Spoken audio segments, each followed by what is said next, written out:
At my mother's funeral, a pregnant stranger walked up to me. She said my husband was the father of her baby. She did not whisper. She said it beside the open grave, while my family, my neighbors, and nearly every employee from my mother's hotel stood close enough to hear.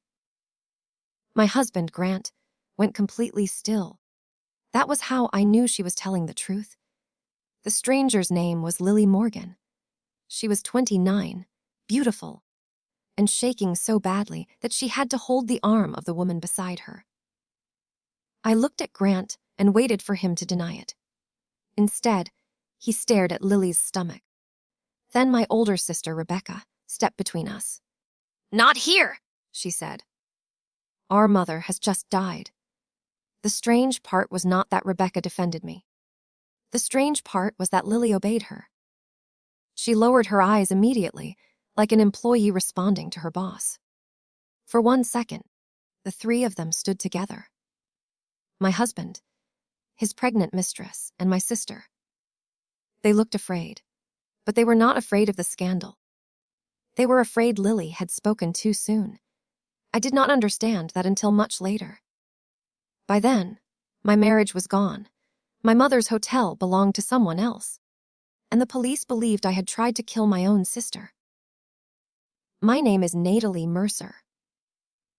This is the story of how the people closest to me took everything I loved. It is also the story of how I made them return every piece. My mother owned the Hawthorne Hotel in Kansas City, Missouri. It was not the largest hotel in the city, but it was one of the oldest. The building had red brick walls, arched windows, polished brass elevators, and a ballroom where 3 generations of families had celebrated weddings. My grandfather bought the property in 1968. My mother, Evelyn Mercer, turned it from a fading downtown hotel into a successful business. Rebecca and I grew up inside it. We did our homework behind the front desk. We folded towels in the laundry room and stole strawberries from banquet trays. On Christmas Eve, our mother let us ride the elevator to every floor and leave chocolates outside the guests' doors. Rebecca was 5 years older than me. She was confident, elegant, and always certain she deserved more. I was the quiet daughter. I noticed leaking pipes, unhappy employees, and numbers that did not match. I studied hospitality management and returned home after college. By 36, I was running the hotel's daily operations. Rebecca left Kansas City for New York when she was 23. She tried acting, public relations, and luxury real estate. Every few years, she returned with expensive clothes, dramatic stories, and unpaid debts my mother quietly settled. Grant entered my life 7 years before my mother died. He was an attorney who specialized in property development. We met when the city proposed new zoning rules near the hotel. Grant helped us challenge a plan that would have blocked our loading entrance. He was intelligent and patient. He made me feel interesting, even when I was talking about plumbing contracts or staffing schedules. We married after 18 months. My mother liked him at first. Then, about a year before her death, something changed. She stopped inviting him to private business meetings. She refused to let him review the hotel's estate documents. Whenever his name came up, her mouth tightened. I asked what was wrong. She said, "A man who is always helping you count your money may be deciding how to spend it." I defended him. That became one of my deepest regrets. My mother died after falling down the main staircase in her home. Rebecca found her. She called me just after midnight, screaming so loudly that I could barely understand her. By the time I arrived, paramedics had covered my mother's body. The police said she had probably become dizzy, missed a step, and struck her head. There was a glass of wine on the table in her bedroom. Her doctor confirmed that she sometimes experienced low blood pressure. There was no reason to suspect a crime. At least, that was what we were told. 3 days later, at the funeral, Lily announced that she was carrying Grant's child. I left the cemetery without speaking to anyone. Grant followed me home. He admitted the affair had lasted 6 months. He claimed Lily had become obsessed after he ended it. He said the child might not be his. I listened from the other side of our kitchen island. My mother's funeral dress still felt tight around my throat. I remember looking at the framed wedding photograph behind him and wondering how many lies could exist inside one smiling picture. Did Rebecca know? I asked. Grant looked offended. Why would she know? Lily listened to her. Everyone listened to Rebecca. She was trying to stop a scene. His answer was quick. Too quick. I asked him to leave. He packed a suitcase while talking through the bedroom door. He said we could survive this. He said grief was making me react emotionally. He said lawyers could arrange a private paternity test. When he realized I would not change my mind, his voice hardened. You should think carefully before you destroy our marriage over one mistake. I opened the door. You did not make one mistake. You made the same choice every day for 6 months. He left. I thought the affair was the greatest betrayal waiting for me. The following morning, Rebecca called and told me our mother had changed her will. The family attorney gathered us in his office. Grant arrived without being invited. He said he was there as my legal advisor. I told him to sit across the room. The attorney, Mr. Walsh, looked uncomfortable. My mother's will had been updated 5 weeks before her death. Rebecca received the family house, my mother's investments, and controlling ownership of the Hawthorne Hotel. I received $50,000 and my mother's jewelry. I thought I had misunderstood. For 15 years, my mother had told me the hotel would pass equally to Rebecca and me, with operational control assigned to me. Mr. Walsh said the new documents were properly signed and witnessed. Rebecca cried. She said she had not known. Then she reached for my hand. I pulled away. Why would Mom do this?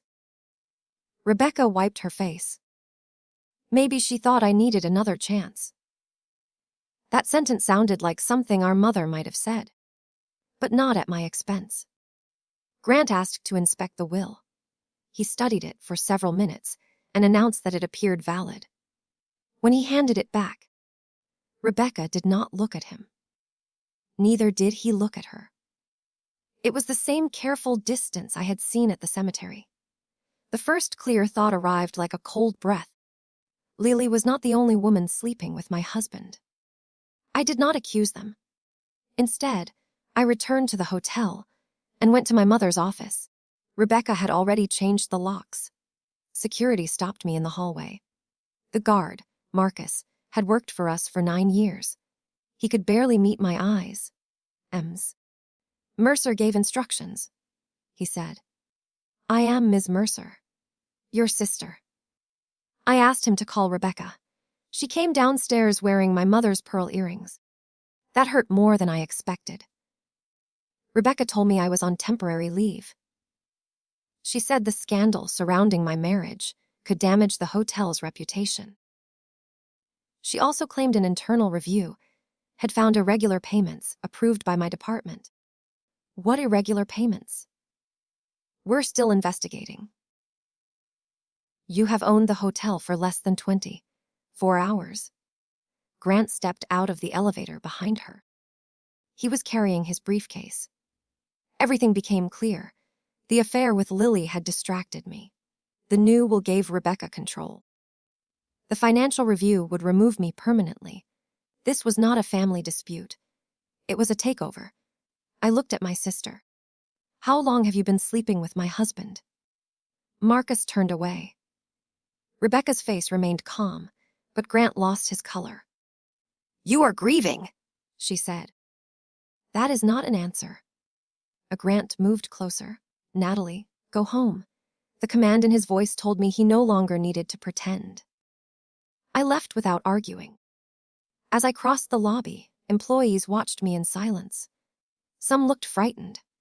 Others looked curious. I had spent half my life in that hotel. Now I was walking out like a stranger. My mother's house stood empty, but I still had a key. I went there after midnight because I did not want Rebecca to know. The staircase had been cleaned. A faint dark mark remained on the wood where my mother had struck her head. I stood at the bottom and looked upward. The bedroom door was visible from the landing. So was a small table where my mother had always kept a vase of white roses. The vase was gone. I searched the bedroom, study, and kitchen.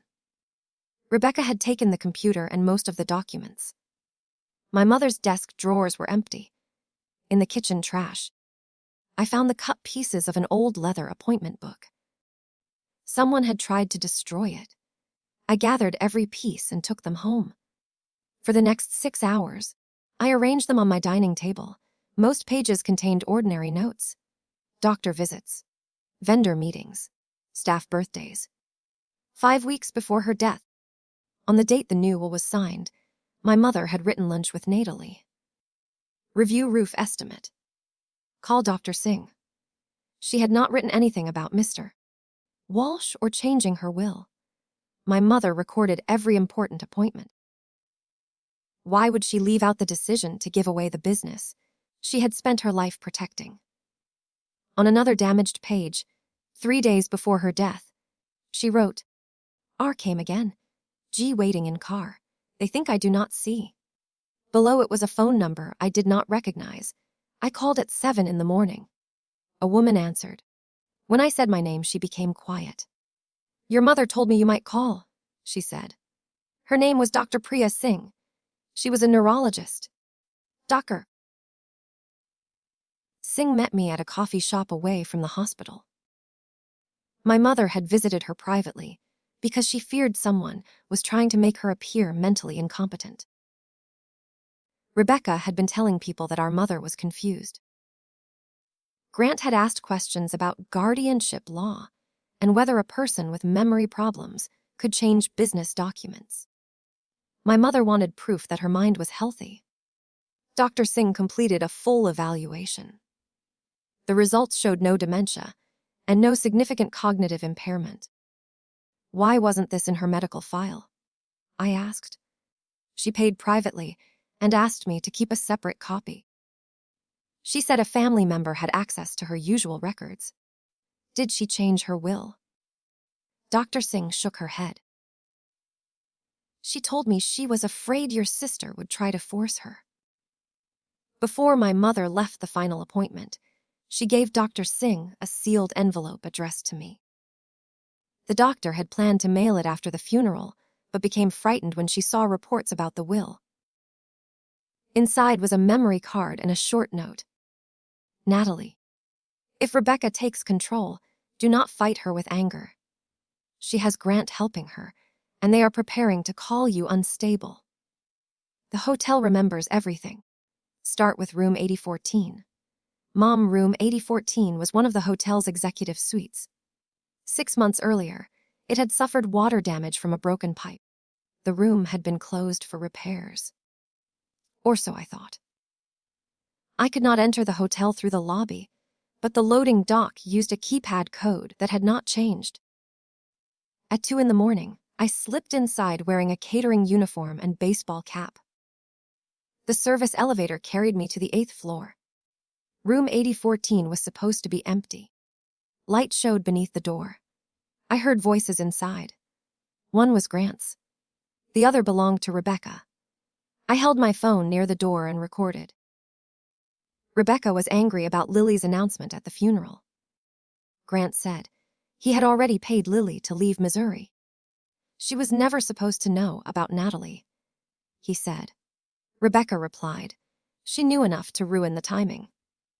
Then, they discussed selling the hotel. A development company called Vantage Urban Partners had offered $48 million. The hotel would be demolished and replaced by luxury apartments. My mother had rejected the offer. Rebecca and Grant planned to accept it as soon as the probate court confirmed the will. I kept recording. Grant said the financial records would make it look like I had stolen $200,000 through fake maintenance invoices. Rebecca laughed. Maybe prison will improve her personality. I bit the inside of my cheek to keep from making a sound. Then footsteps approached the door. I ran to the service stairwell and reached it seconds before Grant entered the hallway. Through the narrow glass panel, I watched him look in both directions. My hands were shaking. I had proof of the plot against me. But I still did not have proof that the will was false, or that my mother's death was anything other than an accident. The memory card did. When I returned home, I inserted it into my laptop. There were videos recorded by a small camera inside room 8014. My mother had used the closed suite to meet privately with an investigator named Thomas Bell. She suspected Rebecca and Grant were having an affair and working with Vantage Urban Partners. Thomas discovered that Grant had received payments from Vantage through a consulting company. Rebecca owed more than $600,000 to lenders in New York. They needed the hotel sale. In the final video, recorded 4 days before my mother's death, Thomas placed a folder on the table. He said he had proof that Rebecca used a copy of my mother's signature to create a new will. My mother looked directly toward the hidden camera. "If anything happens to me," she said, "give everything to Natalie." Thomas promised he would. That was the last file. I called his number. It had been disconnected. I searched his name online and found a short local report. Thomas Bell had died in a car accident 2 days after my mother. I took the recordings to a criminal attorney named Elena Ramirez. Elena had no patience for comforting lies. "You have enough to challenge the will and stop the sale," she said. "You do not have enough to prove murder." I told her about Thomas's accident. She leaned back. "Do you believe your sister killed 2 people?" The question made me sick. "I believe she knows why they died." Alina contacted a forensic document examiner and a former police detective named Raymond Price. The examiner compared the new will with hundreds of my mother's genuine signatures. The signature was an expert forgery. The witnesses were more complicated. One was an employee in Grant's law office. The other was a hotel bartender named Owen Marsh. Grant's employee refused to speak. Owen had disappeared. His apartment was empty, his phone was disconnected, and his bank account had been closed. Raymond traced him to a casino in Tunica, Mississippi. I drove there with Alina. We found Owen sitting alone at a slot machine at 11 in the morning. He tried to run when he saw me. Casino security stopped him. In a private office, Owen admitted he had signed as a witness, even though my mother was not present. Rebecca paid him $10,000 and promised him a management job after the hotel sold. After the funeral, Grant gave him another $20,000 and told him to leave town. "Did Rebecca kill my mother?" I asked. Owen stared at the floor. "I don't know." "What do you know?" "The night my mother died, Owen was working at the hotel bar. Rebecca arrived around 9 and drank 2 glasses of whiskey. Grant joined her shortly afterward. They argued about my mother. Owen heard Rebecca say, 'She has Bell's report. If Natalie sees it, we're finished.' They left together. My mother died sometime between 10 and midnight. Grant later claimed he had been home all evening. Rebecca told police she arrived at my mother's house alone shortly after midnight. They had both lied. Owen agreed to give Elena a sworn statement, but only if we helped arrange protection. By the time I returned to Kansas City, Rebecca had made her next move. The police were waiting outside my house. They had received evidence that I had embezzled hotel money. The fake maintenance invoices led to an account opened in my name. Grant had also given them a recording.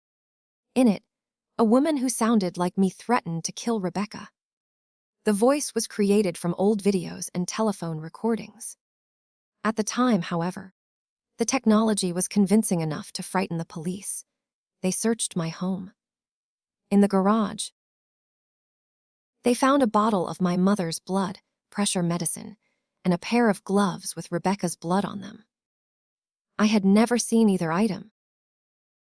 Rebecca told police someone had attacked her in the hotel parking garage the previous night.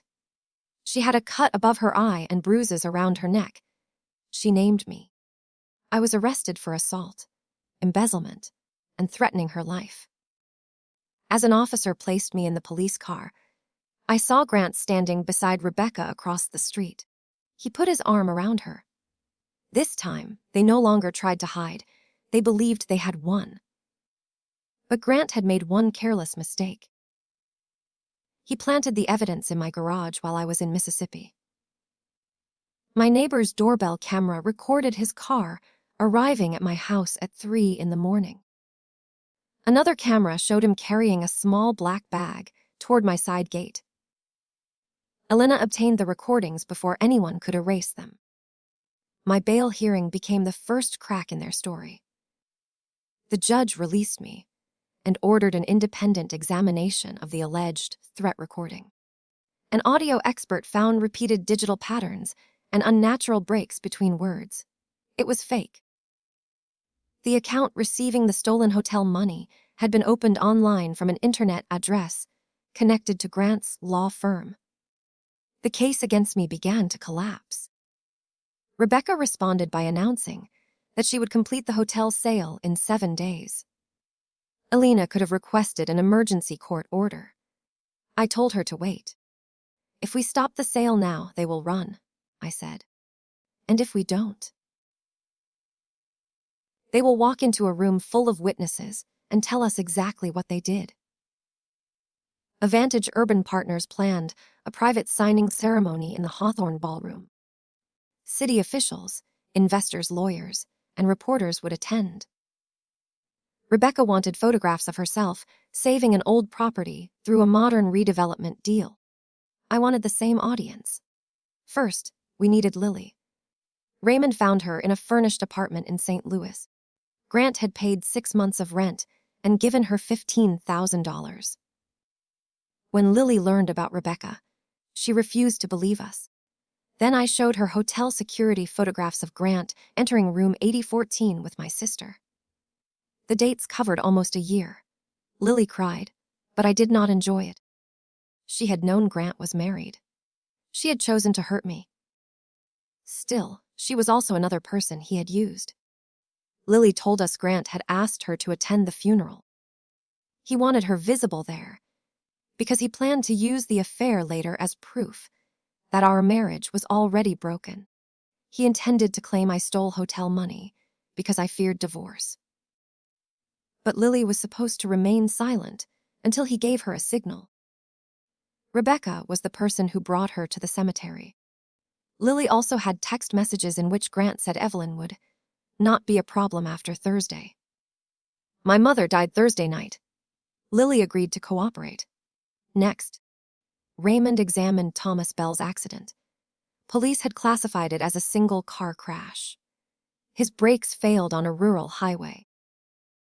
The repair shop found that a brake line had been cut, but the original detective believed road debris caused the damage. Security video from a gas station near Thomas's office showed Grant standing beside Thomas's car the afternoon before the crash. He was visible for only 40 seconds. It was enough. The police reopened both deaths. They quietly obtained Grant's location records. His phone had been turned off on the night my mother died, but his car's navigation system stored recent destinations. One was my mother's address. He had been there. Rebecca's car was there too. The final evidence came from my mother's smart watch. Rebecca had taken it after the death and placed it in a box with other jewelry. She did not know it automatically uploaded health and sound data to a cloud account. Elena obtained a court order for the files. At 10:43 that night, the watch detected a fall. Seconds earlier, Its microphone had activated when my mother tried to call me. The call did not connect, but 17 seconds of sound were saved. My mother said, "Rebecca, move away from the stairs." Grant said, "Give us the card, Evelyn." There was a struggle. Then Rebecca shouted, "You should have signed it." My mother screamed. The recording ended with the sound of her body striking the steps. I listened once. I could not listen again. The police wanted to arrest Rebecca and Grant immediately. Elena persuaded them to wait until the signing ceremony. Investigators needed to identify Vantage executives who might have participated in the fraud, and both suspects were already under surveillance. For 7 days, I said nothing. Rebecca mistook my silence for fear. She should have remembered that I was the quiet daughter. Quiet people hear everything. The ballroom was full on the morning of the sale.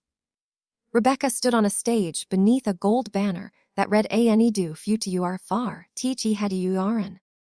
Grant sat beside her at the signing table. Vantage executives occupied the front row. Reporters gathered near the back. I entered through the main doors wearing one of my mother's dark blue suits. Conversations stopped. Rebecca's smile disappeared. "You are not welcome here," she said into the microphone. I continued walking. Grant stood and told security to remove me. Marcus approached, but he did not touch me. Instead, he handed me the ballroom microphone. Over the previous week, 11 hotel employees had agreed to help us. They had seen Rebecca remove records. Grant enter restricted offices, and Vantage representatives inspect the property before my mother's death. I faced the crowd. "Before anyone buys this hotel," I said, "they should know the seller does not own it." Elena distributed copies of the forensic report proving the will was forged. Rebecca laughed. She called it another desperate lie. Then Owen Marsh entered with 2 federal investigators. He identified the false will and described the money Rebecca paid him. Grant moved toward a side exit. 2 detectives blocked the door. I displayed Grant's messages to Lily on the ballroom screens. Then we played part of the Room 8014 recording in which Rebecca and Grant discussed framing me and selling the property. Vantage's chief executive stood up. He announced that his company had no knowledge of any criminal plan and was withdrawing from the sale. That was a lie, too. Investigators arrested him before he reached the lobby. Bank records showed he had transferred secret payments to Grant. Rebecca remained on the stage. She looked at me with pure hatred. "Mother chose me," she said. "Mother was afraid of you. She loved me. She did. That is why she kept saving you from the consequences of your choices." Her face twisted. "You always thought you were better. No. I thought you were my sister." But for one moment, pain appeared in her eyes. Then she reached for the pen on the signing table and drove it toward my face. Marcus caught her wrist. Police officers rushed onto the stage. As they pulled her away, she screamed that the hotel should have belonged to her. She said, "I had stolen our mother's love, our family's respect, and the life she deserved." Grant did not defend her. He told the police that Rebecca had planned everything. She heard him. The expression on her face changed from rage to disbelief. That was my revenge. Not the handcuffs. Not the cameras. It was the moment Rebecca realized she had murdered our mother for a man who abandoned her before they reached the elevator. The charges against me were dismissed. The original will was restored. It divided ownership equally, but gave me permanent operational control unless I resigned. Rebecca's shares were later transferred to my mother's estate under Missouri's inheritance laws because she had caused my mother's death. I became the majority owner of the Hawthorne. Grant was charged with murder, conspiracy, fraud, evidence tampering, and attempted theft. Rebecca faced many of the same charges. During the trial, Grant claimed my mother slipped during an argument. Rebecca claimed Grant pushed her. The smart watch recording told the truth neither of them could escape. Rebecca had grabbed my mother's arm near the stairs. Grant tried to take the memory card. When my mother resisted, Rebecca shoved her. After the fall, my mother was still breathing. Neither of them called for help. They searched the house for the card. Then they left. Rebecca returned 2 hours later and pretended to discover the body. That detail ended any remaining love I had for my sister. A terrible second can be an accident. 2 hours of silence is a decision. Rebecca received 40 years in prison. Grant received life. The Vantage executive was convicted of bribery and conspiracy. Lily testified against Grant. The paternity test later confirmed he was the father of her son. I never became part of the child's life, but I established a private education fund. The boy had done nothing wrong, and I refused to let Grant's cruelty become my own. Rebuilding the hotel took longer than winning it back. Our name had been connected to murder, fraud, and scandal. Reservations fell. Weddings were canceled. Banks became nervous. I could have sold the property to another developer. Instead, I sold my house and invested everything I had. Employees agreed to reduced hours rather than permanent layoffs. Local families booked anniversary dinners. Former guests mailed photographs of weddings, birthdays, and Christmas mornings spent beneath the Hawthorne's roof. Slowly, people returned. We restored the 8th floor and reopened room 8014 as my mother's suite. The profits from it support women, leaving financially abusive marriages. The ballroom kept its old name. The main restaurant now carries my mother's.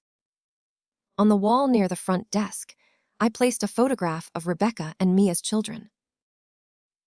We were sitting on a luggage cart in matching red dresses, laughing while our mother pretended to push us through the lobby. Some people asked why I kept Rebecca in the picture. Because the child in that photograph was my sister. She existed before greed, debt, and jealousy changed her. I could remember that child without forgiving the woman she became. Forgiveness is not pretending evil never happened. Sometimes forgiveness means refusing to carry someone else's poison while still keeping the door locked. 3 years after my mother died, the Hawthorne hosted its 100th wedding following the scandal. The bride was the daughter of Marcus, the security guard who had refused to remove me from the ballroom. Before the ceremony, I stood alone at the top of the grand staircase. The wood had been repaired, but I knew the exact place where my mother fell. For a long time, I had avoided those stairs. I used the elevator even when traveling one floor. Every step reminded me of her final moments.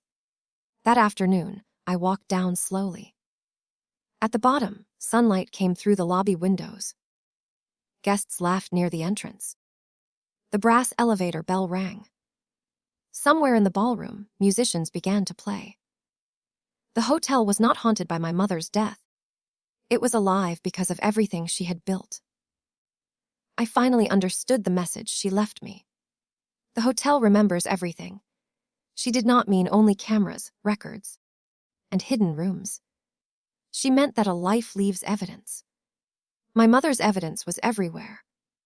It was in the employees she treated like family. It was in the couples who returned every anniversary. It was in the polished desk, where she taught me to greet every guest by looking them in the eye. Rebecca and Grant had tried to replace that history with forged paper. They thought a signature could turn lies into truth. They thought love made my mother weak, grief made me confused, and silence made me easy to defeat.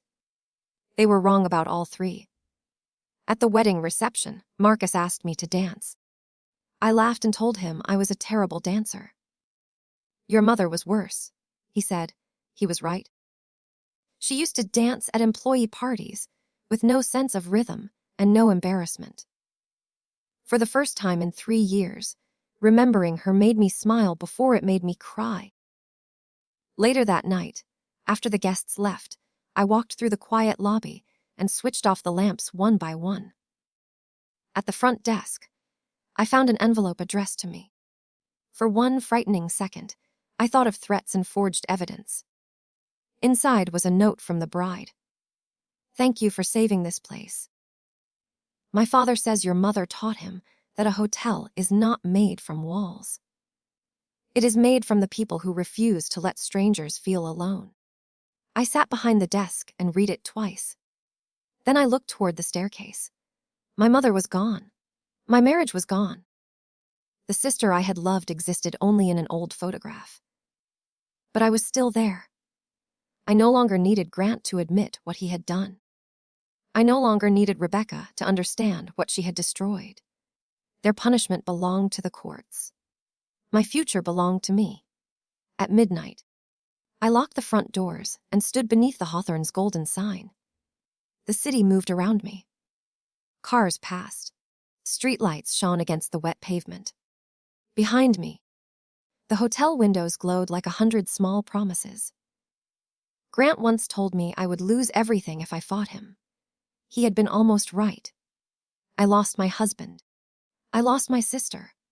I lost the life I thought I had. But when the lies were gone, the truth was still standing. So was the hotel. And so was I. They came to my mother's funeral, believing they were about to inherit my silence. Instead, they inherited the consequences of waking my voice.